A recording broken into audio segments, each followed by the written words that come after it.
Hey everybody, it is November/December 2022, the last PF topic of the calendar year, and we're back here on Hail State Debate to help you get ready for it as usual.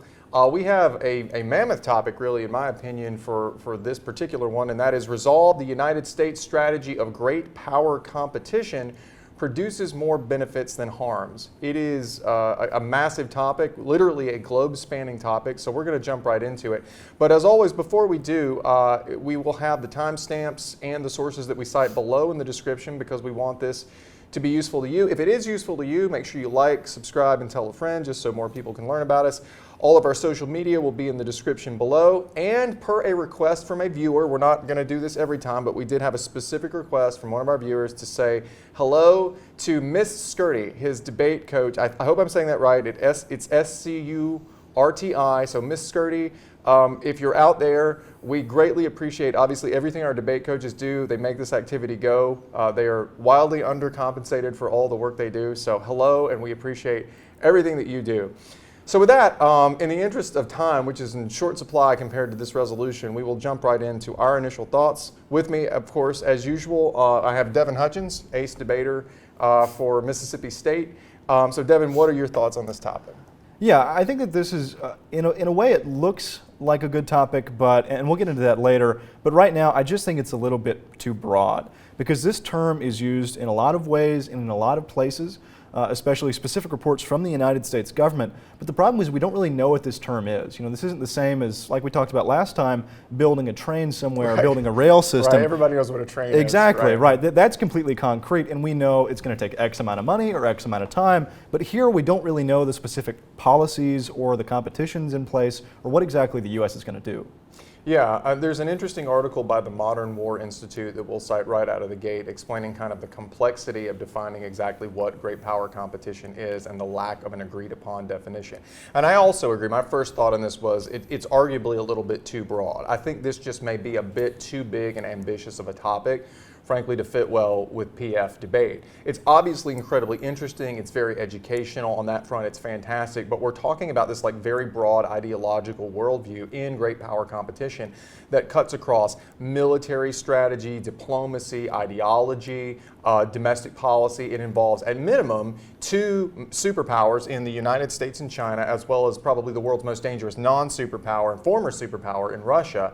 And you know, the temptation in PF, really in most high school debate, is to try to link to these very specific, measurable, concrete impacts like lives lost, dollars lost. And I think it's just going to be really tough to make that connection all the way from this like broad global strategy that shapes the entire world to like X number of lives lost at this time or X number of dollars lost in a 3 to 4 minute speech. And so I think what you're going to see, what you unfortunately see a lot of in PF, which is people trying to do these really weak, implausible link chains from a very broad topic to a very specific impact in a way that frankly you'd probably never see from like real world experts talking about something like this.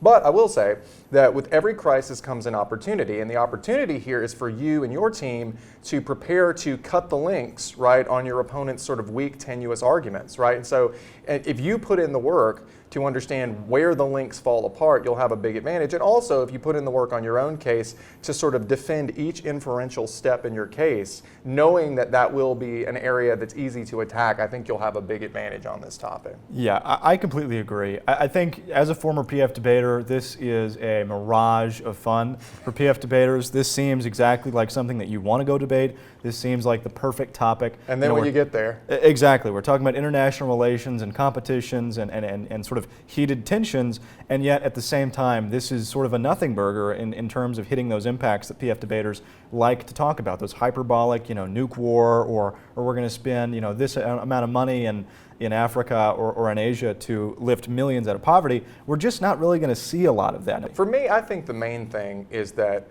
really good teams on this are going to be ready to, at the beginning of the debate, simplify the choice that the judge is making and frame the exact decision that they are asking the judge to make, right? If you come into this round in these 3 and 4 minute speeches and you're just ranging all over the world talking about Taiwan and Ukraine and trade sanctions and boycotting the Olympics and all this stuff, and you don't have any clear defined choice, the judge is going to be hopelessly lost, right? And I think one good way to sort of grab the narrative sort of by the reins and control it is to define exactly what the alternative to great power competition would be, right? If we know something about the alternative world that we would have without whatever this is, this thing we call great power competition, it becomes a lot easier for the judge to look at the flow, look at the ballot and say, oh, okay, this is better / this is worse. And so throughout the video, we're going to be doing some analysis and looking at exactly what the alternative would be. I think on the pro, you're going to be arguing that the alternative is a world where China and Russia are fighting for global supremacy and the United States just buries its head in the sand and refuses to. That's how you want to frame it as the pro. This is a fight that we have to have. We don't have a choice. The alternative would be one where we just concede the ground to these 2 powers in Russia and China. On the con, I think you come back to that and you say, whoa, whoa, whoa, what are you talking about? The alternative isn't some world where the U.S. just concedes everything. It's a world where the U.S. looks at issues case by case and doesn't have this irrational predisposition to fight China and fight Russia just because they are China and Russia. In other words, basically, the way we approach these countries before declaring that great power competition was our policy paradigm.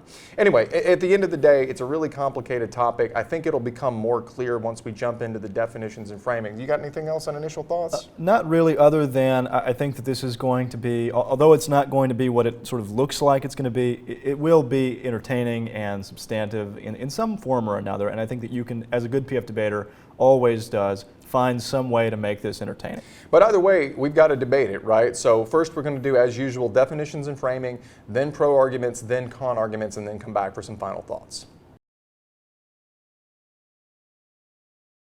All right, let's get started with some definitions and framing. Now, even though in PF we typically don't read definitions and we often don't give explicit framing devices like, say, the value criterion and LD, I think framing and defining on this particular topic is going to be absolutely essential. Great power competition is just too broad and too vague to take for granted that we all know what we're talking about and that we're all talking about the same thing in the round. Instead, I think both sides really have to try to seize control of the narrative and sell the judge on a clear, manageable explanation of what great power competition is at its core, because there's literally not enough time to even list all the various manifestations of great power competition in a round, again, with 3 and 4 minute speeches, right?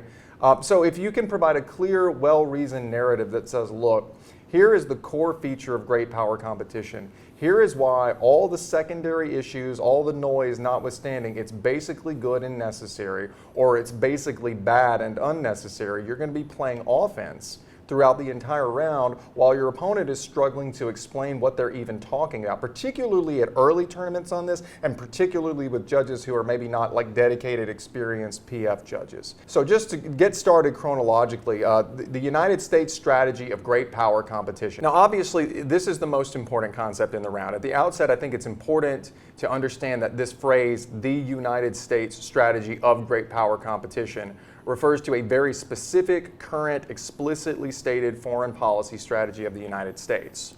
Yeah, because again, if it weren't talking about that, we would be talking about practically the entire history of the United States in combating any other global power in attempting to reach the status that it's at now, competing with Great Britain, competing with Japan, competing with all of these other countries in order to bolster trade or military power, etc. Yeah, I mean, some less experienced teams may come in on this and just try to define a great power, here's what a great power is, and competition, here's what competition is, and argue that we're just talking about this extremely general idea that the United States is competing in some very general sense with every other major power in the world. There are some problems with that, though, as Devin identifies some pretty clear ones. First, that would make the topic incomprehensibly broad and basically encompass every foreign policy decision in its history. And second, it's almost certainly not what the topic committee meant, because they didn't just use the phrase great power competition, but the more specific, ridiculously long phrase, the United States strategy of great power competition. So by making this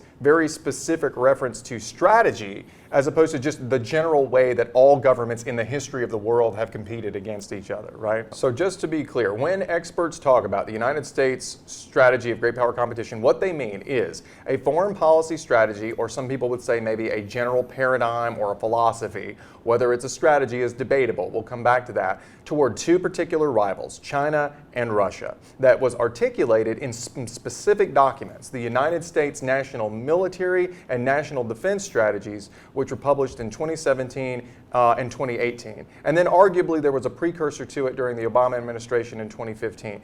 But there's a really good succinct summary of great power competition from the Congressional Research Service, as Devin mentioned, in 2022. And as you can see here, this is just a paragraph sort of summarizing it. The renewal of great power competition was acknowledged alongside other considerations in the Obama administration's June 2015 National Military Strategy. It was placed at the center of the Trump administration's December 2017 National Security Strategy and January 2018 National Defense Strategy, which formally reoriented the U.S. National Security Strategy and U.S. Defense Strategy toward an explicit primary focus on great power competition with China and Russia. So what we're talking about here, just to be clear, is viewing two countries, China and Russia, as rivals rather than potential partners, and presuming in our diplomacy, our defense, our foreign aid decisions, that we are basically playing a zero-sum win-lose game as opposed to cooperating with these powers in which they are trying to diminish our global influence, and so consequently we have to try to diminish their global influence in return. Exactly. Like there is no illusion in any of these reports that the United States is continually going to move away in this strategy from partnership with Russia and China. Even in the National Security Strategy released just a couple, I think it was actually this month of this year, saying that we view Russia and China as strategic competitors that we are going to continually move against. So we are not going to be trying to, ally with them or anything. This is a very clear and explicit move towards complete competition with these countries. Right, we're adversaries. They're trying to beat us. We're trying to beat them. We're just admitting it. That's the bottom line of what great power competition is. Now, if you wanted to be really cynical about it, which the con does, right, and we will come back to this, you could argue that this whole quote-unquote strategy boils down to nothing but China and Russia bad, oppose China and Russia, right? And we'll talk more about whether great power competition actually provides any real strategy later in the video.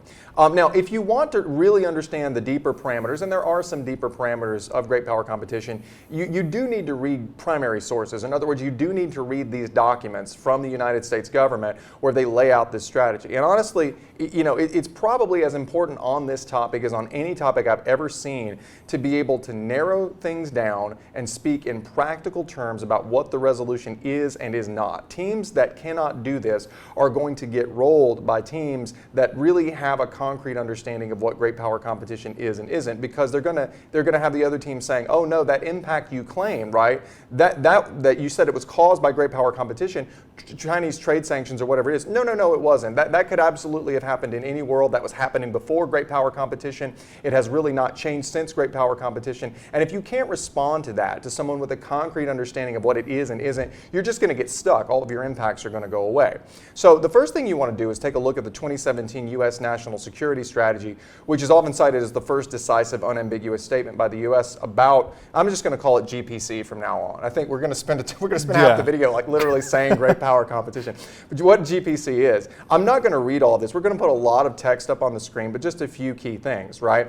China and Russia challenge American power, influence, and interest, attempting to erode American security and prosperity. They are determined to make economies less free and less fair, to grow their militaries, and to control information and data, to repress their societies and expand their influence. After being dismissed as a phenomenon of an earlier century, great power competition has returned. The United States must compete for positive relationships around the world. China and Russia target their investments in the developing world to expand influence and gain competitive advantages against the United States. And then it goes on to specifically address strategy in the Indo-Pacific and then in the European theater, right? And what it says about Indo-Pacific is, although the United States seeks to continue to cooperate with China, China is using economic inducements and penalties, influence operations, and implied military threats to persuade other states to heed its political and security agenda. The United States will encourage regional cooperation to maintain free and open seaways, transparent infrastructure, financing practices, unimpeded commerce, and it goes on and on and on. So it basically says we're going to oppose China economically in what China perceives as its sphere of influence. On the European side, it says the United States will deepen collaboration with our European allies and partners and confront forces threatening to undermine our common values, security interests, and shared vision. The United States and Europe will work together to counter Russian subversion and aggression. The United States fulfills our defense responsibilities, and it talks about how we expect our NATO allies to meet their defense commitment of 2% gross domestic product, which is a pretty, significant goal, right? So in 2018 then, the Department of Defense released its National Defense Strategy, which focuses more on military deterrence and power as compared to sort of the general foreign policy goals of the National Security Strategy. And what it says is that long-term strategic competitions with China and Russia are the principal priorities for the department. In other words, that's the #1 aim of the Department of Defense. They require both increased and sustained investment. So as always, the Department of Defense wants more money because of the magnitude of threats they pose to U.S. security and prosperity and the potential for these threats to increase in the future. And as you can see here, again, it has specific things about the Indo-Pacific region. It has specific things about Europe and NATO, including expecting our NATO partners to pony up the money, basically, and move up to paying 2% of their GDP for defense. So admittedly, right, all of this is sort of broad diplomacy speak without a ton of specific content. But from these two documents, if we read the primary sources, we can glean a few things that the current GPC strategy is, right? So #1, we're going to oppose Russian influence or military aggression in Eastern Europe. So we're talking about Ukraine in this particular instance. #2, we're going to try to generally strengthen NATO and ask NATO to strengthen itself. #3, we're going to ask our NATO allies to meet their commitment in the NATO treaty of paying 2% of their GDP toward defense spending. #4, we're going to strengthen military alliances with our Asia-Pacific allies. We don't name them in these documents, but presumably Japan, South Korea, Australia, possibly also India. There's no specific mention of Taiwan, at least not in a prominent place, but there are general references to free and open international systems that give you a pretty solid clue that the United States is going to support Taiwan. Plus, we've said that very recently. President Biden has. Economically, in these documents, we talk about building partnerships and trade relationships rather than fostering dependency. I think that's clearly meant to draw a contrast from China's Belt and Road Initiative. We actually did a video about Belt and Road a couple of years ago, and that is seen very much as China going and doing infrastructure projects to try to get foreign governments in debt to Beijing and basically buy their loyalty, right? And finally, it talks about deepening ties with allies on all fronts, which I think is just code for making sure our friends and allies understand that they are making a choice. You have to be on Team USA, economically, militarily, and diplomatically. You do not get to straddle the fence if you want to stay in the United States' good graces. You cannot be an ally of China or Russia and an ally of the United States at the same time, right? Yeah, and although we've narrowed it down, we've given you a couple of strategies and sort of boiling points of what the United States is actually going to be hitting on in terms of policy, this isn't very specific. But I will say, as the United States continues to release more reports over and over and over again, as it releases a national security strategy from year to year, it continually crystallizes this policy. And again, it's not the most specific thing in the world, but it continually gets more specific and it continually builds more upon itself. And as you'll see later on in the video, allies and the United States are continually hitting on this specific topic together and trying to create not a coercive, but a concise and specific policy that you might be able to argue with. So not only should you read those articles and those specific reports, you should probably go and look a little bit at the NATO's strategy, their strategic concept that they release every year, and also what the United States releases every year in the National Security Strategy. Your primary sources are always your friend in doing debate research. I will say, if you want a good, concise summary, there's a very nice, on China, there's a very nice timeline from the Council on Foreign Relations that we will link to that talks about some of the specific instances and conflicts between the United States and China that you could talk about since 2017, including the U.S. having NATO declare China a security challenge in 2021, the escalation of the U.S.-China trade war, and the U.S. diplomatic boycott of the 2022 Beijing Olympics, and so on, right? But see, here's the question I would ask. Even with all that stuff, we just spent a bunch of time, probably more time than probably 2 PF speeches put together, just listing things, not even talking about the substance of them. So number one, that tells you just how hard to get your hands around this topic is going to be. But here's the question I would ask at the con. Which of the things that I just listed would we not be doing had the 2017 National Security Strategy and the 2018 National Defense Strategy never been published? Do you know? Because I don't know, right? Can anybody say with any degree of certainty, right, that any of these things definitely would not be the case? We wouldn't have boycotted the Olympics. We wouldn't have had a trade war. We wouldn't be aiding Ukraine to the extent we are. Can we say that any of that would definitively be different? And that's what makes this topic so difficult. In other words, what about any of this is new or unique? Aside from maybe pushing hard on NATO defense spending, the 2% quota that we talked about, is there any clear evidence that the U.S. wouldn't have done any of this stuff in a pre-GPC world? Right? And we're going to save the discussion of that view for the con just in the interest of time. But for now, I think the basic argument that the con would make on this is that, look, even if you read the entirety of the 2017 and 2018 U.S. strategy documents and a whole bunch of other subsequent documents that we'll link to, GPC is just not a coherent strategy at all. The most it says is, let's oppose China and Russia as a default most of the time. We'll see what the specifics, specifics TBD, to be determined, right? Yeah, it really just sounds like a whole bunch of hot air, and that's what you do as the con. You get up on the podium and you tell your judge, I understand that my opponents read off a lot of definitions and they read a lot of reports and they seem to be knowing a lot about this issue, but at the end of the day, they've wasted their time on quite frankly, nothing but a bunch of international relations language that means nothing. But where's the proof that any of this stuff would not have happened in a GPC world? Because later on, we're going to talk about how stuff like this, right, adversarial stuff with Russia and China was absolutely going on in 2012, 2013, 2014, 2015, before these documents ever came out. Right? And so really the argument the con will make is that GPC is more of an ideology or a slogan. It's just saying we're opposed to China and Russia and it's not a strategy. Exactly. Now obviously we're going to come back to this. There's a lot to say there. But the next point we have to make is the word produces.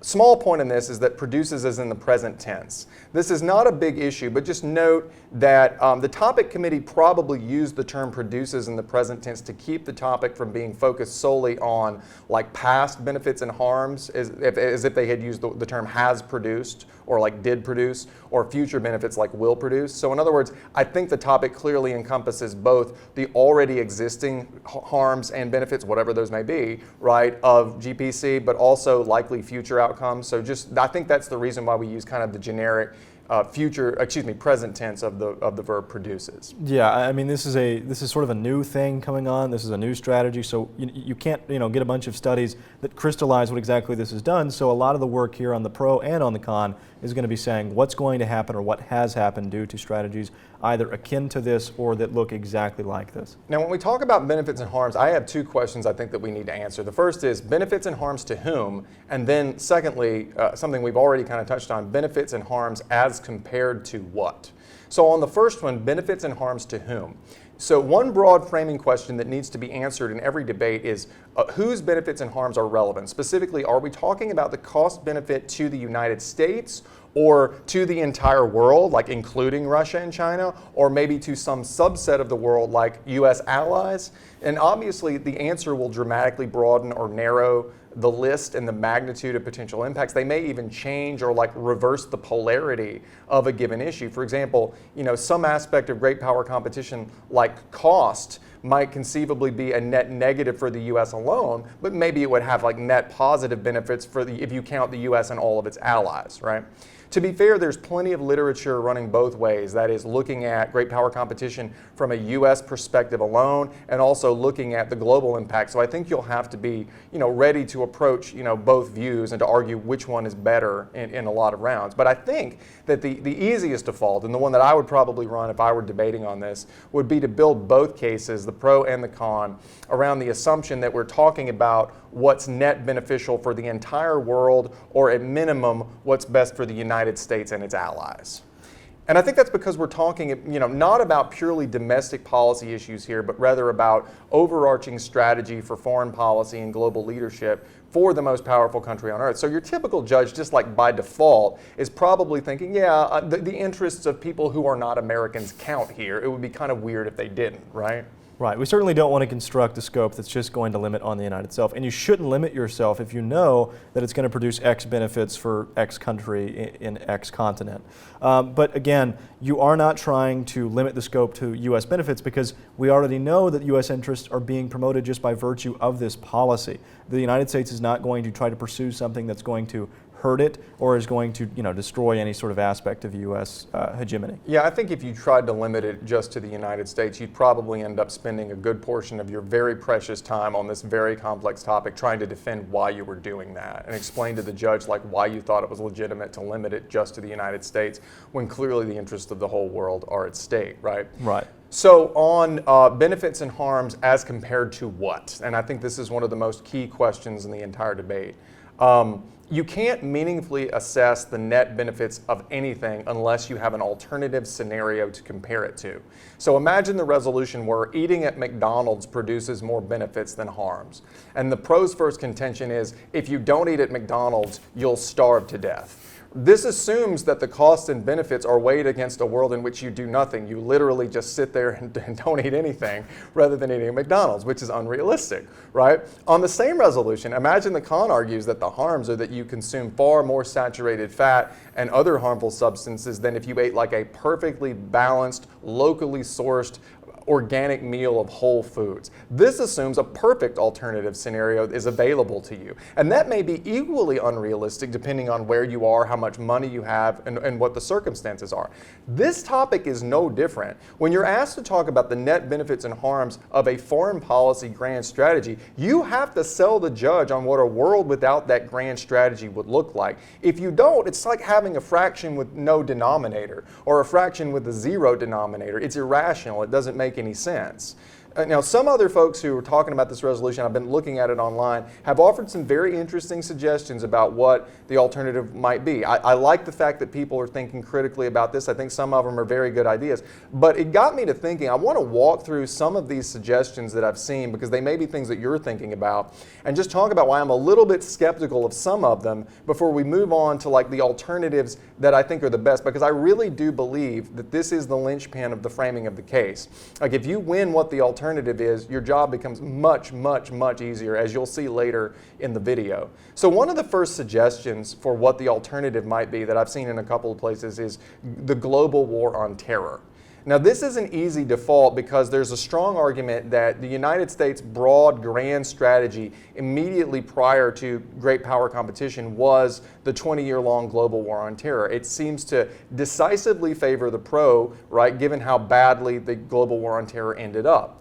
The problem for me on this is that the global war on terror really isn't an alternative to great power competition with China and Russia. Both can happen and have happened at the same time. Great power competition is something that has been brewing since at least the mid-2010s and was essentially formally announced in 2017. And there is no doubt that the global war on terror was still very much underway at that time. The U.S. didn't withdraw from Afghanistan until 2021. It is still actively killing the leaders of terrorist groups like Al-Qaeda today. Now, granted, there probably is some trade-off between like a full military engagement in the Middle East and a possible hypothetical full military engagement with Russia and China. You probably couldn't do both of those easily, but the latter is not happening yet. And great power competition is as much economic, diplomatic, and even cultural as it is military. So the idea that we had to stop doing the global war on terror and then immediately start doing great power competition, that one trades off against the other, that's not clear at all. I think both conceivably can happen at the same time, so it's not a very good alternative, right? Right, and that's very true. It does, although it does come down to your framework of what great power competition is. If it has to be this absolute concentrated effort to stop Russia and China, then maybe so you can look to pieces of evidence where the United States is moving troops to, the South China Sea as opposed to being in the Middle East, and so they have less an effect there. But if it's simply just levying sanctions, the United States was still occupying Afghanistan during the time where we were waging a global trade war against China. So it just depends on how you're framing GPC here, and so because of that, I think that this argument is a tad bit shoddy. We can clearly walk and chew gum at the same time, right? So anyway, the next one is a focus on like climate change or stopping some other global crisis. The idea is this is sort of a utopian framing that the con might use. You know, it would say, hey, we should stop focusing on Russia and China and start, I don't know, helping the world convert to renewable energy, or start eliminating extreme poverty. And hey, maybe we could also focus on getting everybody a pony. And I don't mean to be glib here, and I don't mean to be dismissive. These are all really good goals. The point is, this alternative is totally unrealistic. The GPC paradigm, if it magically shut down tomorrow, there is no plausible argument that the United States would suddenly become this selfless global good Samaritan going around helping poor countries with no expectation of any sort of compensation, or fixing climate change and going completely green tomorrow. Right, and it's not as if our adversaries are sitting down, pleading with us to stop attacking them or competing with them in order to get onto these huge problems, because, again, like we'll mention in the pro argument, we are the ones that are in this specific case, under attack. We're the ones being forced into this competition. The United States can't pull away and just say, all right, guys, let's be friends now, and everybody sort of sits down and says, yeah, sure. Not just that it can't, but it won't. There's no evidence that it will. And that actually goes to the broader problem with this view, is it seems like this is an alternative that assumes that like the judge has the ability to just fiat whatever alternative they want. And I think that's wrong. I have seen some people discussing this topic as though the con can come in and just say, well, just pick whatever you want the United States to do. Pick a world in which it invents cold fusion or something and have it focus on that rather than China and Russia. That's, I think, wrong for a couple of reasons. First of all, it sounds very much like a counterplan, and the rules in PF specifically say that you're not supposed to use counterplans. Right, but second, and more importantly, this isn't even a policy resolution. So even if PF didn't have restrictions on counterplans, this resolution doesn't say we should do X, like we should implement great power competition. It says, here's great power competition. It is what it is. Has it been good or has it been bad on net? And I know of no debate theory conception or debate concept that says that you can come into what is essentially a value resolution and just like make up the hypothetical alternative state to whatever the thing you're evaluating is. I've never heard of that. So I don't think that it is legitimate to say, Judge, if you vote con on this, you're not saying don't do something. And you're certainly not saying don't do X but do Y. You're just saying we don't think this has been great. You don't get to make up what the United States does. I don't think that's theoretically legitimate. And so then another one that's a little bit closer is like great power relations / cooperation. This would be a situation where we, instead of defaulting to competition, default to cooperation with Russia or China. This is getting closer to reality. I mean, at least it's not completely made up. We would have closer ties economically, diplomatically, and so on. But it also doesn't seem particularly realistic. We have never, at least not in recent history, tried to establish unambiguously positive relations with China or Russia. We've never suggested that we should see them as our allies. At most, we've kept them at arm's length and made decisions case by case. So it seems like a very hard sell for the pro to argue to the judge that we will suddenly turn around and do this. And more importantly, it seems like a tough sell that this would be a good thing, given the radically different views of like democratic government, human rights, trade, Belt and Road versus like free trade, not to mention just our inherent competition for influence around the world. It's really tough to say that it would happen or that it should happen. Exactly. We saw exactly what happens when you take on friendly relations with countries that do terrible things in terms of human rights and ethnic cleansing. So that brings us to the two alternatives I think that actually are both factually defensible and strategically strong for the pro and the con respectively. And for both of these, I'm going to save most of the discussions for the pro and con sections of the video. But I just want to give you a really quick overview because as I said earlier, I can't emphasize this enough, I think the framing of the alternative is just so essential to seizing control of this round. So as the pro, I think you want to argue that the only alternative to great power competition is just a denial of reality. It's burying your head in the sand and pretending that China and Russia aren't your rivals when they clearly are. They're repeatedly telling you that they are. And there's a ton of evidence out there, and we'll get to plenty of it, that China and Russia view themselves as being locked in this unavoidable conflict with the United States for global influence, and that they are structuring their foreign policy accordingly. Pro just wants to argue that GPC is simply the acknowledgement of that reality and structuring our policies accordingly. Consequently, the alternative isn't focusing on the global war on terror or climate change or whatever. You can do those things or you can not do those things. They have no bearing on whether you accept this reality. The alternative is just denying reality and letting China and Russia run amok while the US pretends that nothing bad is happening. On the con, and I think this is also defensible, I think you want to argue, no, that's wrong. The alternative to great power competition is just looking at our potential conflicts with China and Russia rationally on a case-by-case basis and picking your battles, as well as maybe your opportunities for cooperation selectively, rather than just defaulting to China and Russia bad, fight China and Russia. Under this view, great power competition is less a strategy and, as we said earlier, more of a slogan or like a predetermined outcome, which is bad because, as we'll talk about later, it tends to lock you in on decisions that you wouldn't make if you were just looking at it on a case-by-case basis. This has a couple of advantages that we'll talk about in more depth in a little bit later in the video. First, it's pretty much exactly what we did with China and Russia before we declared that great power competition was our policy in 2017. So you can absolutely defend it as being realistic because it's what we were doing, right? And second, it lets the con co-opt basically all of the pro's benefits. That is, for every scenario in which opposing China or Russia is good, con can say, we can do that too. Great power competition didn't cause that. It could happen in the alternative world too. We know because in many cases before 2017, the United States absolutely opposed China and absolutely opposed Russia. The only thing it did differently is it made the choice to do that or to not do that or to cooperate on a rational case-by-case basis rather than defaulting to conflict. And that is the view I think the con should take. So that's what I've got on framing. You got anything else? No, I think that sums it up completely fine. I really do think that framing the alternative is super key. So if you got that, you probably could turn the video off if you wanted to and be fine. But don't. Please don't. We've got some good stuff for you, and we'll come back in just a second with some arguments on the pro. All right, let's get started with some pro arguments. There's a lot to cover here. On most of the substantive stuff, Devin's going to cover that in just a minute because he did most of the work and the research on it. It's really good, kind of your standard impactful debate arguments. But before we do that, I want to start with one general observation. We talked about how framing is important and framing the choice is important. We spent some time on that earlier.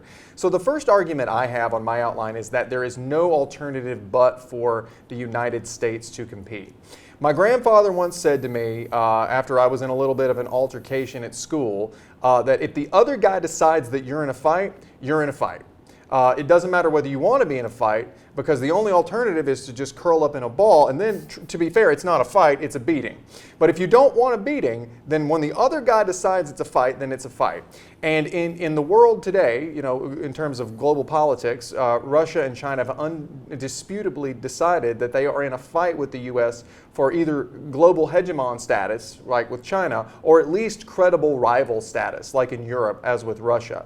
And so it's very important for the pro to repeatedly make the point to the judge that the only thing we're doing with great power competition is acknowledging reality and not curling up into a ball and taking a beating. And if you believe that that is on net good, then you're voting for the pro.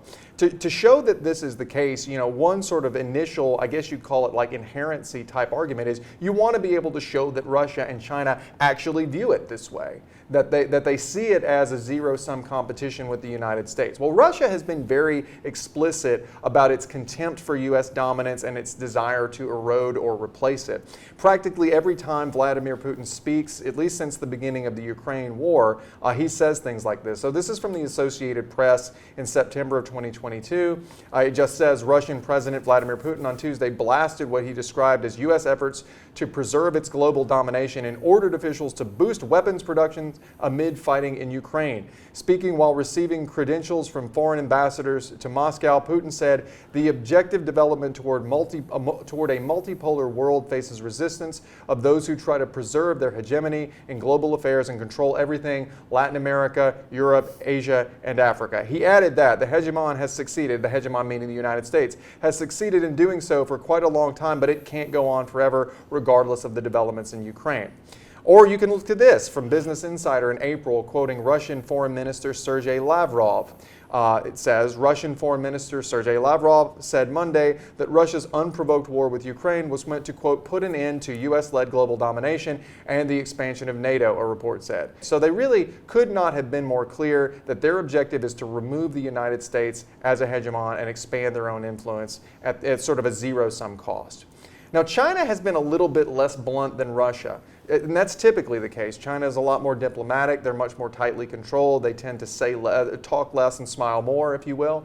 But there's still plenty of evidence that their ambitions are very similar, to supplant the United States or at least remove its power as being sort of the global hegemon. And by the way, when we say hegemon, I know we say this a lot in debate. It's a term that comes up frequently. If you haven't heard it before, it basically just means unchallenged power, or largely unchallenged sort of dominant power in the world. That's what hegemon and hegemony refer to. But this is from Nick Bisley in The Intercept in 2021 on China's clear rejection of U.S. dominance. And what it says is, for some time, China's actions in the region have made it clear that the PRC, that's the People's Republic of China, is no longer content with the regional order that was established by the Sino-American rapprochement. At the global level, its unease with the liberal underpinnings of the international order, particularly those developments aimed at promoting individual rights and diluting national sovereignty, has been palpable. And then it talks about what some experts think the different goals are. But if you look at all of the goals here in the quote, you'll see that whether they're total world domination or something short of that, they all involve the United States getting knocked off of its throne, right? And of course, you can also look to China's actions in addition to its words, like the construction of outposts in the heavily disputed South China Sea, or pouring hundreds of billions of dollars into its Belt and Road Initiative to build up influence, or really buy influence, in developing countries. You can look to the buildup of China's military, which is rapidly closing in on being a real rival to the United States, which no country has been for a long time. We don't have time to discuss all of these developments, but we'll drop links to them where you can prove, if necessary, that these two countries are very serious, right, about their rivalry with the United States. But suffice it to say, both China and Russia have made it abundantly clear that they are not content to continue in a world where the United States dominates unchallenged economically, militarily, or diplomatically. So given that reality, which we cannot change, the pro will argue, to deny that we are in a great power competition is just to curl up into a ball and deny reality. We didn't choose this game. Or, you know, some people might say, well, maybe we did choose this game, but it's too late to change it now. But we have no real choice but to try to win it, or at least to play it. Even if we don't win it, the act of just not conceding it is what's important. And it's critical for the pro to argue that great power competition does not require the United States to literally fight China and Russia all the time. We're not doing that right now, as we'll talk about a little bit later. It just requires us to be honest and view each issue through the lens of reality, which is that China and Russia are trying to weaken us, and we have to respond accordingly. So once you have that basic framing out of the way, that the only alternative is to bury your head in the sand, and Russia and China are ready, willing, and able, explicitly saying that they want to exploit it, the next thing that you have to argue, and where we get started with the substantive arguments, is that ceding ground to China and Russia is bad because their influence is bad. Right. So essentially, we're arguing again because we're not arguing that if you lay down and take a beating that it's bad because you take a beating. Remember when we scoped this for the pro to benefits of the entire world. We're talking about whether or not U.S. hegemony is beneficial not only for the United States, but also for the entirety of the world. This is the linchpin of the whole pro case. Because if you believe that U.S. hegemony is generally bad for the world, then competing to maintain or sustain or continually strengthen that hegemony is not an argument that you as the pro can go up and make. The first route here is going to be espouse hegemonic stability theory. And this is a little bit complicated, but again, you're going to see this in pretty much every single PF case that you ever see, typically dealing with international relations or broader topics. You're going to want to inject some theory into that. So this theory is essentially saying that the role of a global hegemon in the world, as espoused by scholars like Charles Kindleberger, or as we'll see later, an author named Norloff. What it's saying is that there has to be a global hegemon in the world in order to soak up the costs of organizing the globe, in order to, whether it be enforce human rights norms, or create international institutions, or sort of facilitate economic trade. The major point that we're going to want to talk about here moving on is that U.S. hegemony in and of itself is good. Right? So we want to talk about how U.S. hegemony has served a very good role in terms of providing global stability, in terms of serving this economic role. So here's Politico on global stability provided by the United States in an article that was published January 7th, 2017. They say that it's more accurate to call America the world's majority shareholder, investing in its resources in global stability less out of charity than self-interest.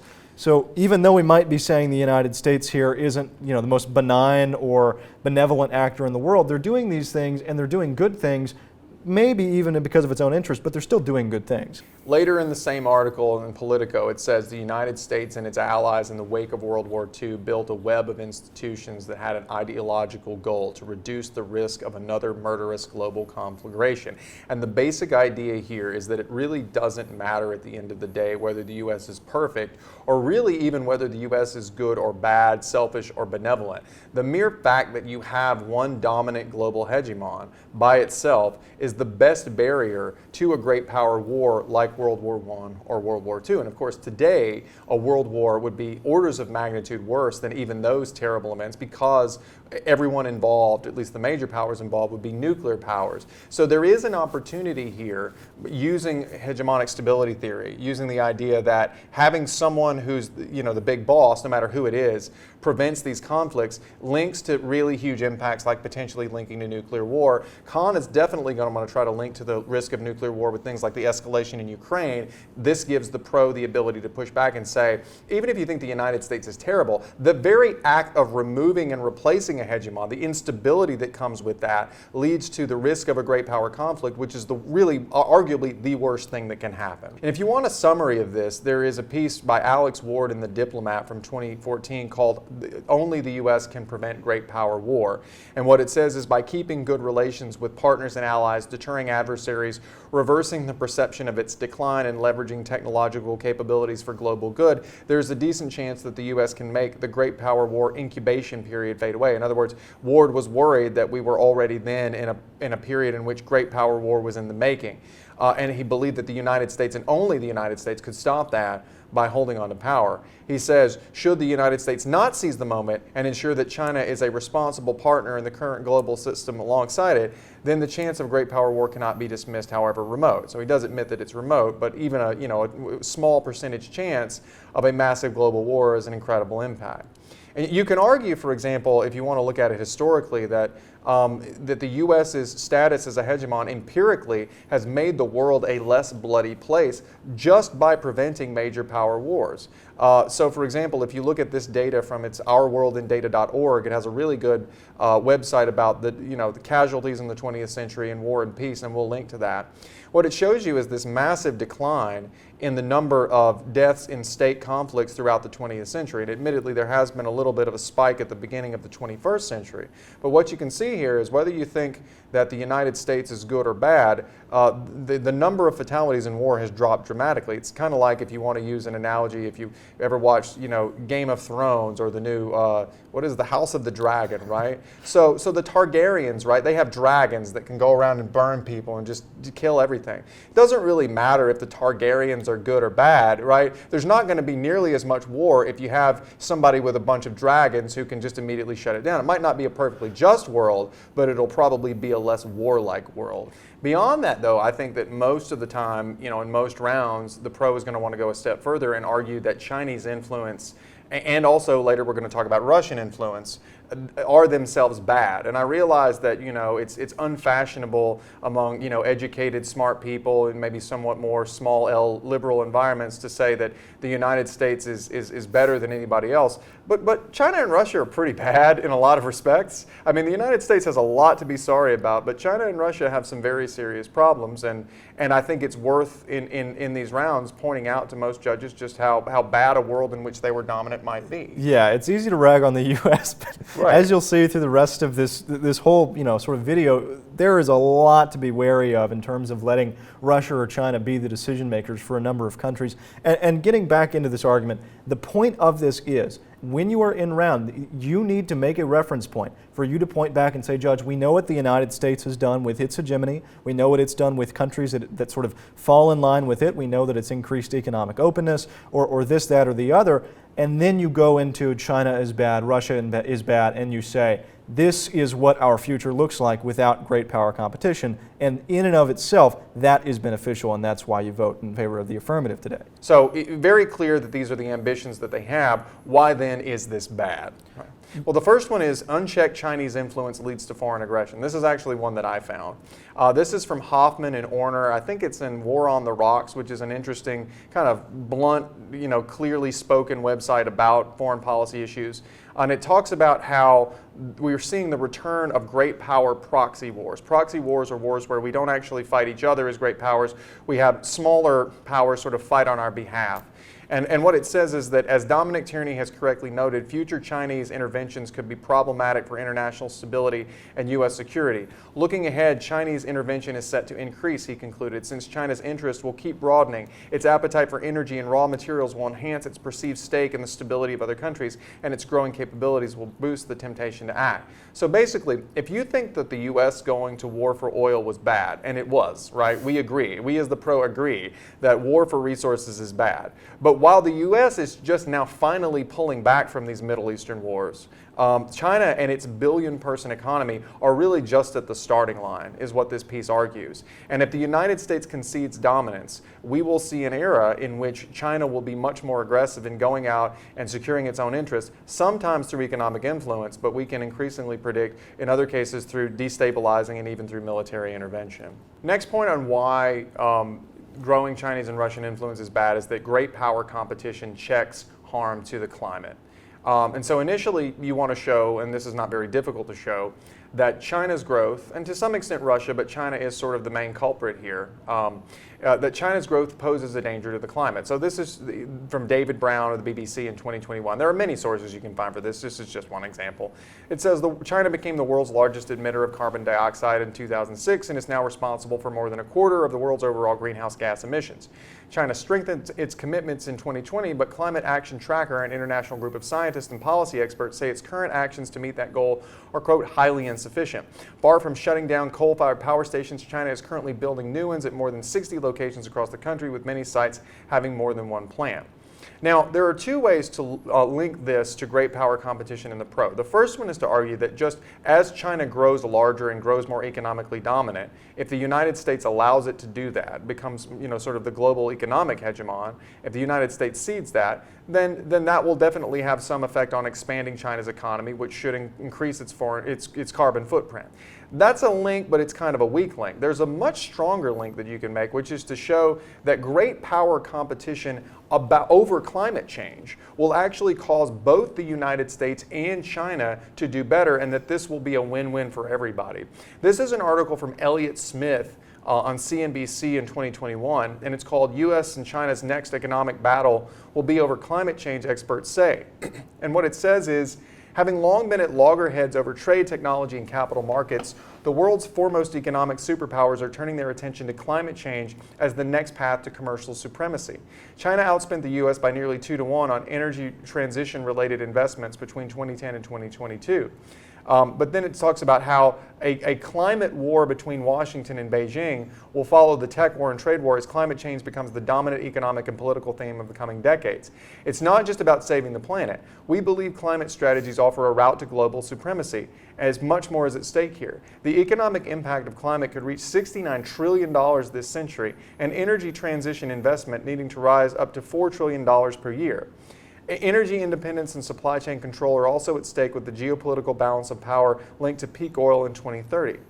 Israel told CNBC that the U.S. would look to ramp up legislation, innovation, and capital flows into renewable energies such as wind, solar, batteries, and hydrogen. What we're talking about here is that one major positive side effect of great power competition is, if this article is correct, if climate change is going to be the next battleground, then the United States joining the battle to be better on climate change, to innovate better, to be cleaner, to be greener, is something that doesn't just benefit the United States, it benefits the rest of the world, and it definitely benefits China. Having two superpowers locked in a mortal struggle to see who can be the cleanest and who can pollute the least, right? Well, that's something that nobody should ever say no to. So I think this is a nice little turn on the environmental argument. Number one, if we oppose China, their growth is probably going to be a little bit less robust than if they were completely unchecked. But more importantly, by opposing them, we're going to join this battle to see who can be cleaner, who can master the global clean economy in the future. If you believe that argument, then you've got a great argument that there's a bunch of positive externalities. So now we're going to jump into some sort of other things in terms of economics, which is Chinese economic imperialism and sort of the drastic detriments that provides to the world in whole. Here we're talking about China's Belt and Road Initiative, which makes loans to developing countries for infrastructure to essentially get them indebted to China to buy their loyalty and or take them hostage, if we're going to be really clear here, instead of using sort of padded international relations words. I do want to add on to that last thing, though, in terms of talking about BRI. If we're talking about climate change, BRI, I remember a while ago I did a case on this. We were evaluating sort of the benefits and the harms of the Belt and Road Initiative.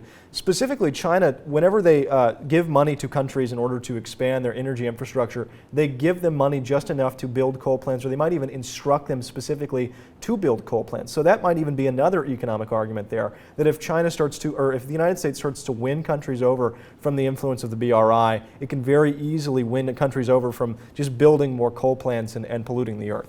But let's get into some of the pieces of evidence to talk about how bad this thing is. According to the CSIS, which is the Center for Strategic and International Studies, they talk about China's debt traps as compared to U.S. aid, where they say that unlike the Marshall Plan, which mainly dispersed aid in the form of grants that did not have to be repaid, China uses loans that often come at commercial interest rates. While the BRI provides vital infrastructure funding to developing countries, it also leaves many with unsustainable debt. For example, China is funding a high-speed rail in Laos that will cost equivalent to half the country's GDP. Just can't get away from this high-speed rail. Yeah, I mean, seriously.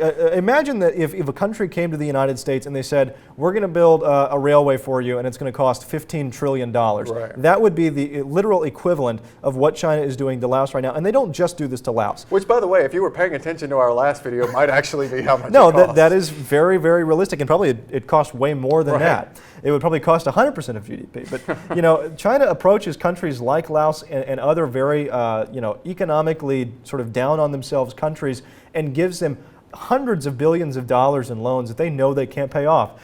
These loans themselves are quite nefarious in structure. China acts on the global stage as a last resort lender to countries with broken credit and copious amounts of debt. In doing so, China agrees that handing loans to countries that simply will not be able to pay. And two, they assume undue risk in the lending process to drive up lending rates. By doing this, they are exponentially increasing the debt stress of these countries, and then they swoop in to assume equity in the infrastructure that they build. Case in point, look at Sri Lanka or Pakistan.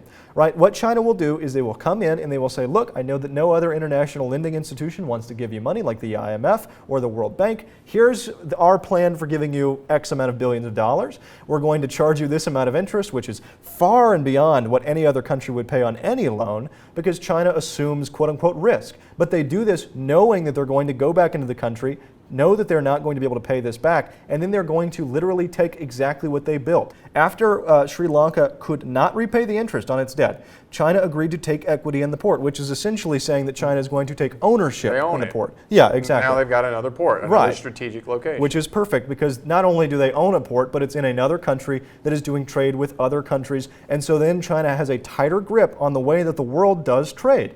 And again, if you look back at what we said earlier about China sort of strengthening these global supply chains and the United States being left out of this, the United States has to compete here if China is going to be nefariously picking on smaller countries to what a lot of experts might call stringing pearls together in order to create a global economy that is China-centric. I think the argument here is frankly pretty clear, and it goes back to this idea that it doesn't matter if you think the United States is perfect. China's model of foreign investment through the Belt and Road is arguably, the argument would be, inherently cynical and exploitative, right? While the U.S. is not. The United States does not seek to go and have dozens of developing countries hopelessly indebted to it to the point that it can take over their infrastructure. However bad you might think free trade is, it doesn't leave the United States literally owning the infrastructure of other countries. Yeah. It can be somewhat exploitative, but just the fact that these countries have a choice by itself means that they will get a better outcome. They don't necessarily have to take the United States deal. In some cases they might take China's deal. In some cases they might find a third deal. In some cases they might walk away and get no financing at all and just not do the project. But the fact that they have the United States as a potential trade partner, a potential source of aid, rather than always having to default to China and take whatever terms China offers them, that by itself is better for the world, because at least it gives these developing countries choices rather than basically basically going in thrall to China through this debt. So now that we've established the broader framing of what you as the pro are going to be advocating for, we now need to flesh out what all our alternatives are and why they're bad. So the first thing we want to talk about is, according to the New York Times, Chinese tech is being given to other authoritarian countries specifically for surveillance. What China does, not only within the BRI, but also just in general, trading in general, they will invite autocratic regimes like Venezuela, like Zimbabwe, like Uzbekistan, the regimes that are trying to spy on their civilians. They will invite them, they will train them how to use surveillance technologies, and then they will say, go have fun, right? They will essentially just go say, hey, go spy on your citizens, go do media or public opinion guidance is what they say they're training on specifically, and go do whatever you want. And this is terrible, because if we're going to let China not only be in this current position, right, but then rise further because we just say that we're going to roll up in a ball and do nothing, then this is going to continually project not only to these authoritarian countries, but it's going to continue onward into other countries by making them more authoritarian or autocratic.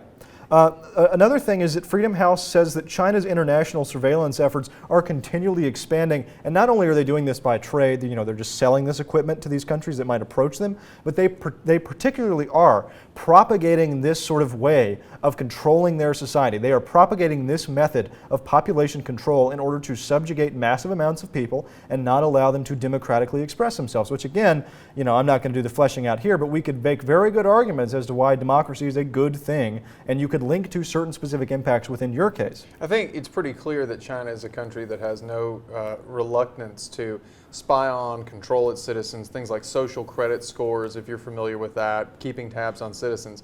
And whether we can point to the exact literal way in which they might do it, and Devin has done a really good job of sort of suggesting what that is, whether we know exactly how they might do it, a world in which they are dominant, in which they are heavily influential, is almost certainly going to be a world in which the countries that are sort of in their thrall, right, are going to be a lot less likely to respect privacy and respect the autonomy of their citizens. Right, and not only is China destroying democracy and sort of promoting and propagating, as these articles and these sources are continually saying, anti-democracy and autocracy in and of itself, and supplying autocracies with the ability to spy on their citizens, but they themselves, according to Human Rights Watch, are continually abusing human rights and projecting this outward by undermining human rights norms on a global scale. By undermining these norms, what China is doing is allowing other countries that are continually, like Myanmar and the Rohingya population, or a number of other sort of specific instances where one country might be ethnically cleansing a certain population or might be attacking a certain population within their own country. China is undermining the enforcement efforts that the global institutions currently have for making sure that those countries can be punished or can be sort of prevented from doing these things. As bad as the United States has been, and certainly the genocide of Native Americans, slavery, things like that in its history are totally inexcusable, obviously. But we are not the same as China today when it comes to, for example, genocide against the Uyghur Muslims, or the repression of people through surveillance, or the deliberate efforts internationally to silence any criticism of the government. We just don't do those things, right? Right. And a world in which you have a power that is committed to A, committing these acts, and B, silencing criticism of it, is worse than a world in which the United States, for all of its flaws, is more dominant. So moving on to what our second argument is going to be here, or at least our second reference is going to be. Russian influence in Europe is bad. Again, because we're not making the argument that, again, Russian hegemony or Russian power is threatening the United States' role on the throne, we do have to sort of narrow this down to Russia's role in Europe and maybe a little bit in the Middle East. Because again, Russia's got a smaller economy than Germany. I think their economy is just about the size as New York is. Their economy is about the size of one state. They're not going to get up and all of a sudden be competing for the global hegemon status, but they do pose a huge threat in becoming the largest role in Europe and one of the most influential regional powers in Europe. So in terms of setting this up, if we're again trying to say that the U.S. Policy of global power competition is good, in doing this competition, in preventing Russia from becoming an influential power in Europe.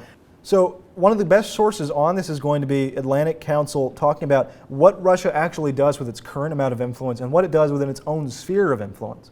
Moscow has used the presence of Russian-speaking populations in Georgia, Moldova, Ukraine, and the Baltic states as a pretext for interfering in their political affairs. Russia has threatened to cut off trade and disrupt energy supplies to coerce Armenia, Moldova, and Ukraine to join the Eurasian Economic Union, and according to news reports, plotted to assassinate Montenegro's prime minister in order to thwart that country's bid to join NATO. Which is not funny, but I mean, this is, like, it's like as you say, a cartoon villain. Yeah, again, not only is it not funny, but it's not what you want in a regional power. You don't want Russia to be going in and doing further. And again, we've talked about this whole video. The United States is not a perfect global hegemon, and I don't quite think that anybody would be. However, the United States doesn't go around and assassinate currently global leaders in order to try to get them to do whatever they want. Not saying we haven't. No, again, currently. But right currently now, is the key word. The United States isn't going around and doing this. And what it seems to me to be like is Russia and China are just going through the book of what the United States might have made mistakes on or might have done that might have been currently criticized in the U.S. Political scheme, and they're just reading and tearing pages straight from the book and saying, well, this is a bad thing, this is evil, this is going to get some sort of debt or net detrimental effect on society. Let's do do this. Yeah, right. They're just taking pages from the Acme book on how to plant dynamite under a school. So let's go into another thing, which is, in fact, the whole background section of this article, which talks about what Russia has done in Europe, is completely fantastic. And I think you should read this whole article because what it does is it frames what Russia has actually done with its current power. And they list out a number of things just simply in bullet points.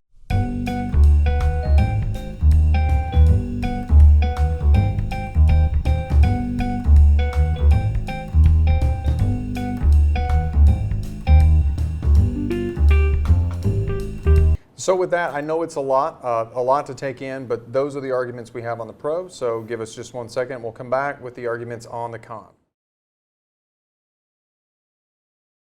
Okay, so on the con, like we talked about on the pro side, I think it's important to begin with sort of framing exactly how you're going to make this sale to the judge when it comes to exactly what the alternative is. So before we start throwing a bunch of specific arguments and sources and impacts at you, let's talk about that. As we said earlier, the most important part of framing the debate is identifying what the alternative to great power competition is. And as we said earlier, I think the right approach is to explain that the alternative is not the war on terror, it's not isolationism, it's just a world in which the United States evaluates its strategic interests for Russia and China, and frankly for everybody else, on a rational case-by-case basis, rather than defaulting to the assumption that these two countries are the bad guys. In other words, you're going to argue on the con, and this can be, for example, it can be an observation, it can be a first contention, it can be a weighing mechanism, however you want to structure it, but you're going to be arguing that great power competition really isn't a strategy that says anything about terrorism or domestic policy or the environment or anything else. It's just a worldview in which we treat China and Russia reflexively as adversaries, and we fight against them because they're our adversaries.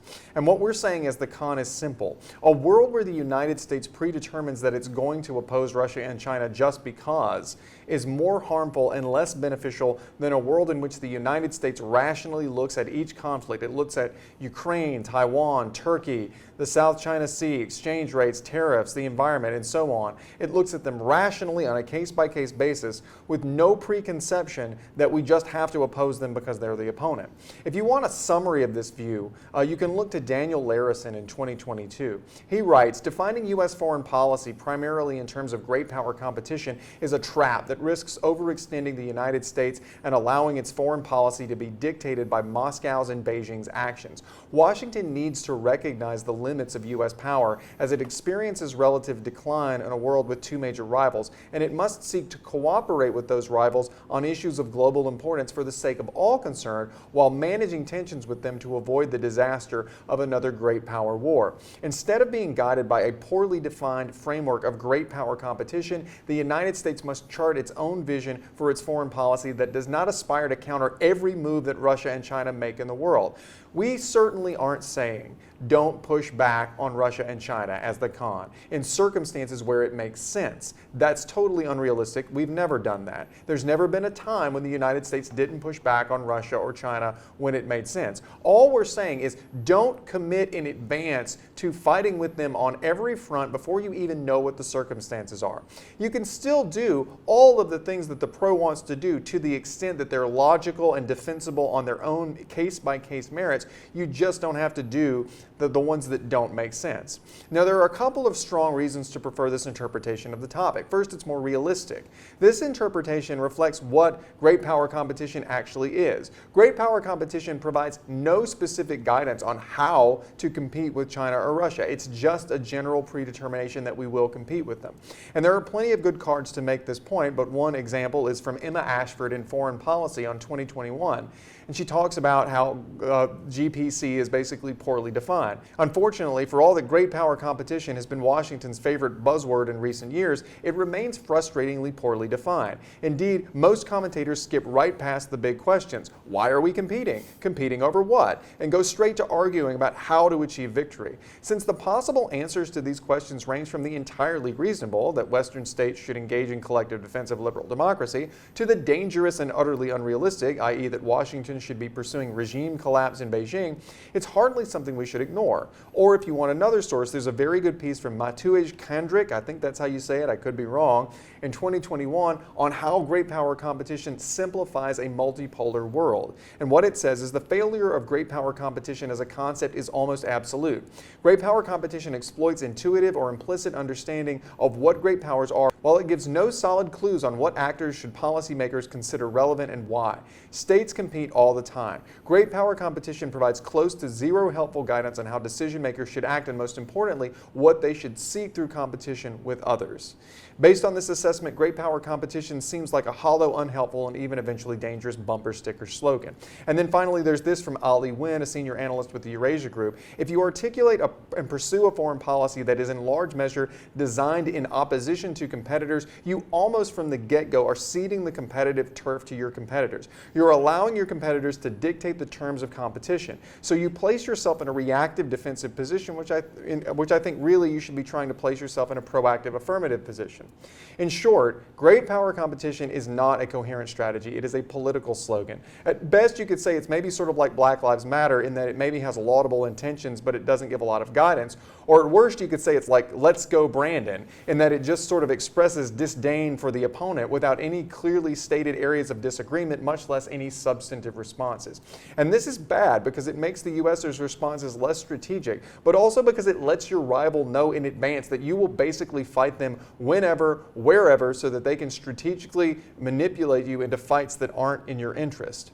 Daniel Larison, again in 2022, says, a foreign policy that is reflexively anti-Russian and anti-Chinese at all times has the perverse effect of letting Russian and Chinese governments drive U.S. decision-making. It also means sacrificing U.S. interests that might be served by cooperation on specific issues such as arms control or climate change. Second, another reason why it's advantageous is that this interpretation is not some made-up counterplan. It is not us asking the judge to fiat some imaginary perfect world. This is what we actually did before great power competition was sort of announced in 2017. There's a really good timeline, as we said earlier, from the Council on Foreign Relations that looks at U.S.-China relations. And if you look at that, what you'll see, just look to the 2010s, for example. In 2010, the U.S. perceived China as growing in influence in the Asia-Pacific region. So the Obama administration announced what it called a pivot toward Asia, increasing investments diplomatically, economically, and militarily to try to keep China from gaining too much influence. But then, in 2013, Obama hosted a summit with Xi Jinping in California where both sides pledged to cooperate more fully on issues like climate change in North Korea. But then, in 2014, they reversed course again, and the U.S. indicted 5 Chinese hackers affiliated with the People's Liberation Army. What this shows is that before great power competition in 2017, the U.S. understood how to pick its battles with China. It knew that sometimes you use the carrot and sometimes you use the stick. Sometimes it confronted China and sometimes it tried to build partnerships. So not only can we do this rational case-by-case approach, this was in fact the status quo before we intentionally made a shift, which means that going back to it is not just the best alternative for the con, it's also by far the most likely thing to happen because it is what was actually happening before. Now, if you can sell the judge on this conception that we're just going back to a world where we pick our battles on the con, it is almost difficult to lose the round. You put it at the top of your case as an observation or a weighing mechanism. You weave it into a contention, and if your opponent isn't paying attention and they don't bother to refute it, they are basically done. And this is true for basically two reasons.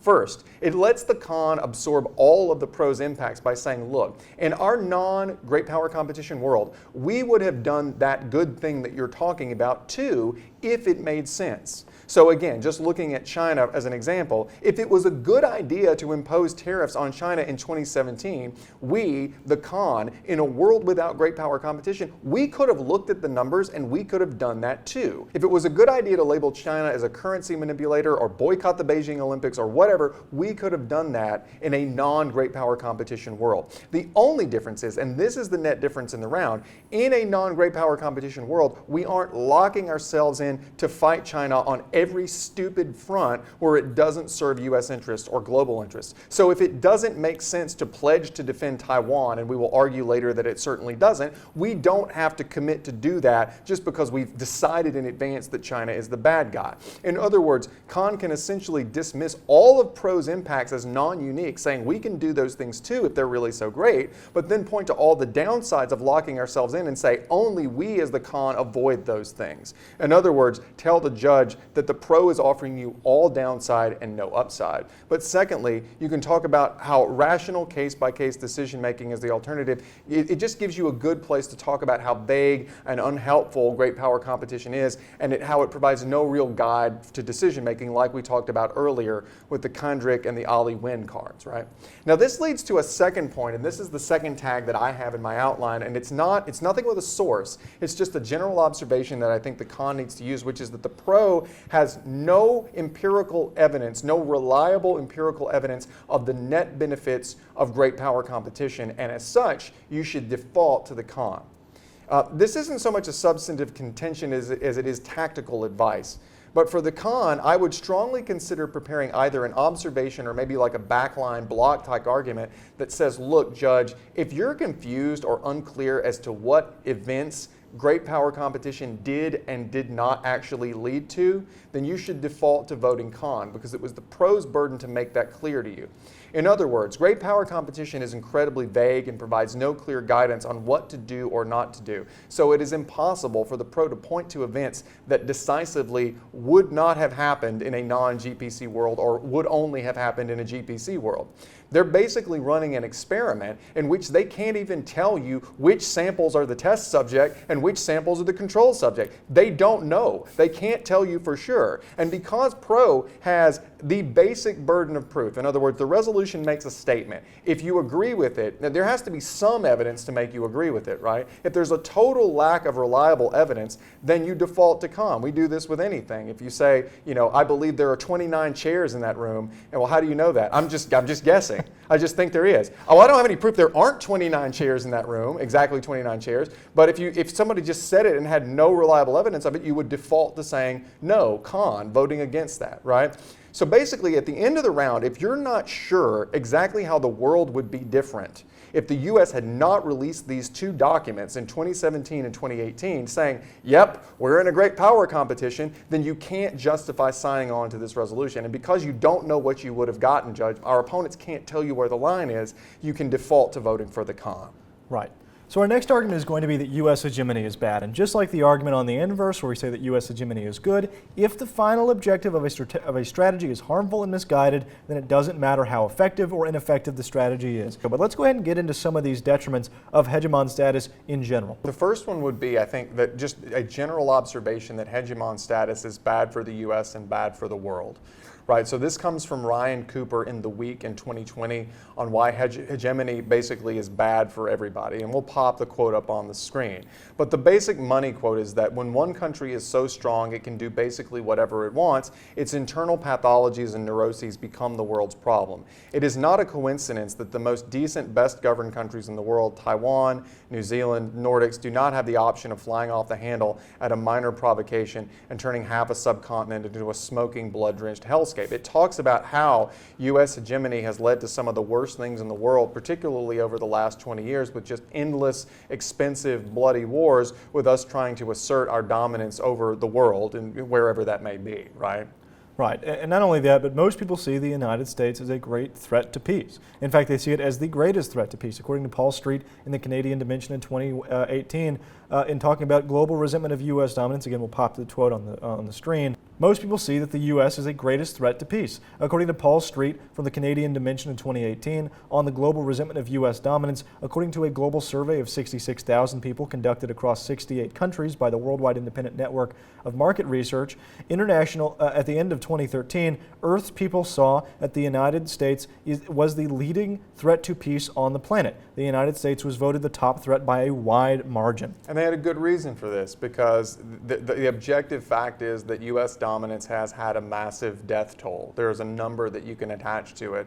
So just in the sphere of the global war on terror over the last 20 years, this is from Murtaza Hussain in The Intercept in 2021, what he talks about how the U.S.-led global war on terror has killed nearly 1 million people globally and cost more than $8 trillion since it began 2 decades ago. Of those killed, 387,000 were categorized as civilians and 207,000 were members of national military and police sources. And this just goes to show you, kind of contrary to what we said when we were on the Pro, the idea that the United States isn't so bad. You would be very, very hard pressed to find an example of where China, for example, has rolled into another country and summarily started a war that resulted in $8 trillion in cost and a million deaths, including 387,000 civilians. There's just no reason to default to the United States as being better. The next argument we've got is that ending U.S. hegemony would have economic benefits. This comes from somebody named Ken Moak, I do not know who that is, in 2019. In an article called Why Ending U.S. Dollar Hegemony Would Benefit the World. Now, to be fair, this is a Chinese outlet, so you have to be relatively careful with it. And as you're doing your research on this for the con, you need to be careful that, China does have a number of news outlets out there. They write some very persuasive-looking pieces, but they are part of the Chinese government, and this is one of them. But in this particular case, the arguments themselves seem relatively sound, so we included them. The first one is that not relying on the U.S. dollar could promote global economic growth, and that international trade and investment will likely increase. Not having to exchange local currencies for, it calls it the greenback, the dollar, would reduce transactional costs and exchange risks. The second point they make is that declining importance of the U.S. dollar would expand and strengthen the multinational financial system. So presently, the vast majority of foreign loans are made by the U.S.-controlled IMF and World Bank. The U.S. has imposed harsh loan conditions on countries borrowing from the two multinational financial institutions. Perhaps the harshest condition is that loans must be repaid before the borrowing nations can spend the funds on economic and social development, the very reason why they need to borrow in the first place. So the argument here would be that a weaker United States and a weaker dollar would lead to a more multipolar world in which greater options for aid and greater options for finance would be available. And certainly China would love to swoop in with the Belt and Road Initiative and something along those lines. In order to be able to substitute for that. But there is at least an argument that restricting it to the United States as the global economic hegemon is a bad thing. So the last big argument that I have in my outline for the con is that great power competition leads to these sort of pointless regional conflicts and other conflicts that would not happen if we weren't just fighting for the sake of fighting. There's a good article that comes from Hoffman and Orner, we mentioned this earlier, from War on the Rocks, about the return of great power proxy wars.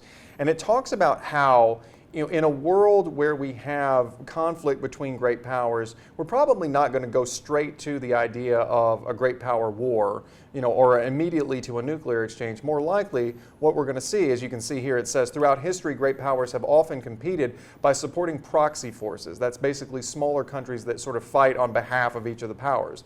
The Cold War, for example, was hardly a long peace when one considers the numerous externally embedded intrastate conflicts and shadow wars that took place. There is no reason to think that U.S. competition with China and Russia will be any different than earlier periods of history. Both China and Russia have a history of adopting indirect approaches and good reason to avoid competing with the United States in overt and direct military clashes. And I can think of at least two arguments that are ongoing in the world right now of how these proxy wars are occurring, right, and of how the United States may arguably be getting itself into fights that frankly are no-win situations. And the first one is the idea that defending Taiwan militarily would be disastrous.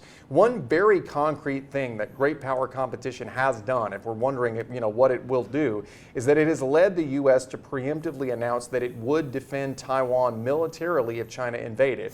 This comes from Axios in September, just last month, 2022, and it says Biden, U.S. forces would defend Taiwan if China's military invaded.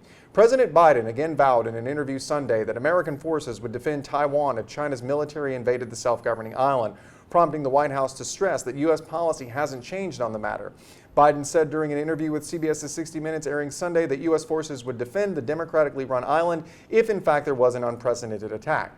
Now, it's pretty hard to argue that an advanced commitment to defend Taiwan isn't a direct challenge to China in the geographic core of what it sees as its sphere of influence. In other words, it is clearly an act of one great power trying to compete with another power. There's really no ambiguity on that. So that's a pretty clear topical area for the con. The question is whether it's worth it. And as a general matter, most people in the U.S. do support a free Taiwan, but to be fair, the history of Chinese claims over Taiwan is pretty complex and disputed, and it's not entirely one-sided. But even if you're 100% pro-Taiwanese independence, the real question is whether U.S. intervention in Taiwan to help them militarily in an invasion is worth the risk.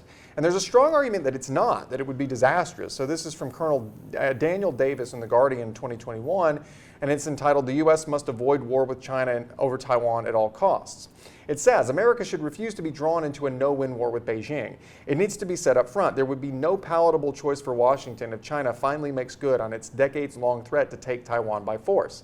Either choose a bad, bitter-tasting outcome or a self-destructive one in which our existence is put at risk. As I previously detailed, there is no rational scenario in which the United States could end up in a better, more secure place after a war with China. The best that could be hoped for would be a Pyrrhic victory in which we're saddled with becoming a permanent defense force in Taiwan. The most likely outcome would be a conventional defeat of our forces in which China ultimately succeeds despite our intervention, at the cost of large numbers of our jets being shot down, ships being sunk, and thousands of our service personnel being killed. But the worst case is a conventional war that spirals out of control and escalates into a nuclear exchange.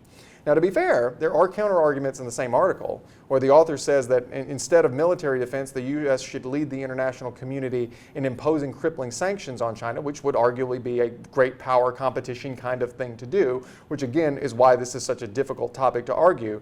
But the strong argument here is that our intervention in China would probably fail.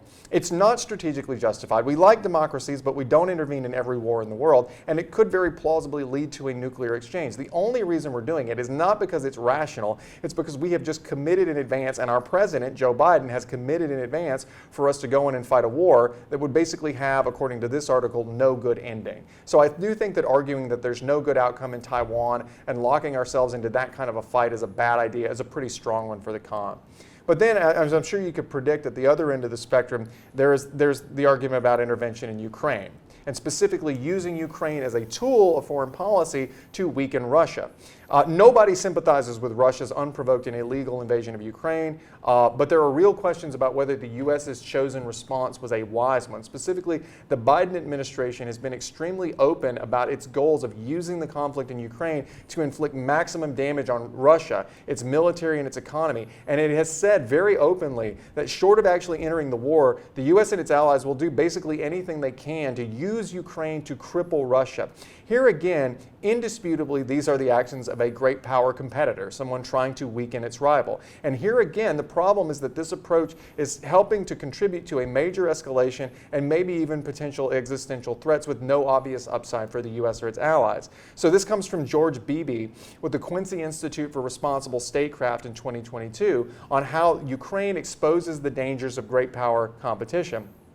It says, Russia's attack on Ukraine exposed the significant gaps and contradictions of this strategy being great power competition. Our pre-war insistence on deepening U.S. and NATO military cooperation with Ukraine is incompatible with the goal of stabilizing relations with Moscow. Vast swaths of the global south, that means developing countries, have resisted Biden's admonitions that they must side with the West in a Manichaean face-off with Russia, China, and other authoritarians. Contrary to Biden's hopes, great power competition has escalated into open conflict, the risk of nuclear confrontation has increased, the space for international cooperation on climate and contagion has narrowed to a sliver.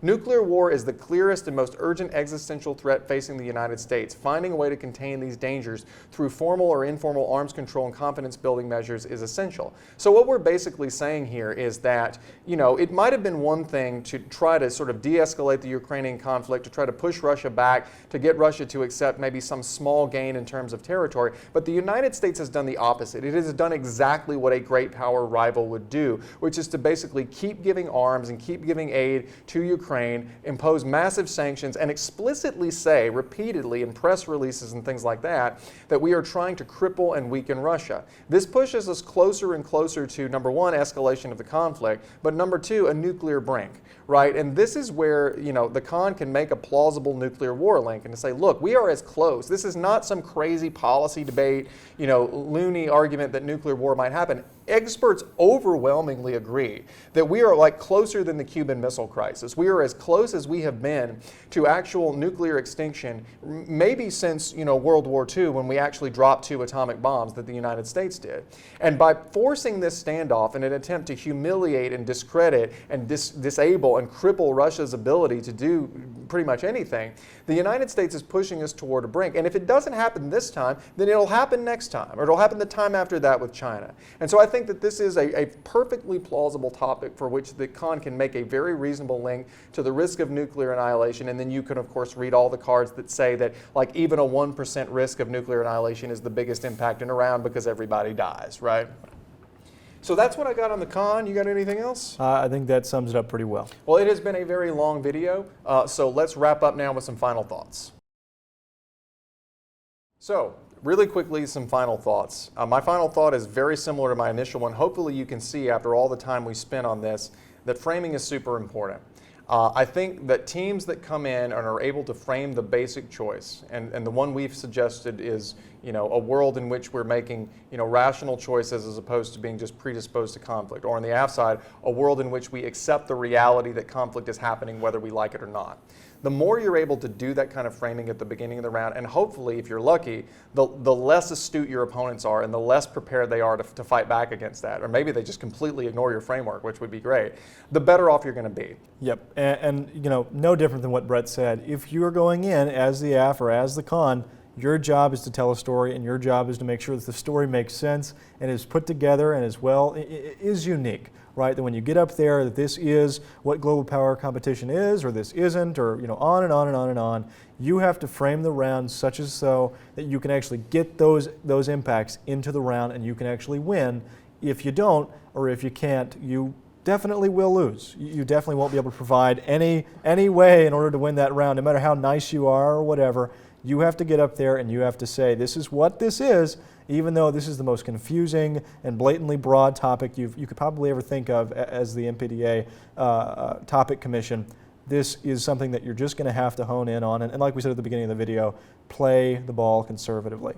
Yeah, I've said lately that I love the NSDA and I really like the LD topics they're coming out with. But if you were affirmatively trying to make PF not fun and hard, I know they're not doing that, but if they were doing that, I don't know that they would pick dramatically different topics than the ones that they're actually picking. I'm sorry, but these are just a little bit much. But at any rate, hope you have a great time in November and December. Hope you have a lot of good experiences even on a topic that's not so great. And we will see you again in January. Until then, we'll say what we always say on this channel, which is the debate is for everybody. So remember to work hard, have fun, and hail state.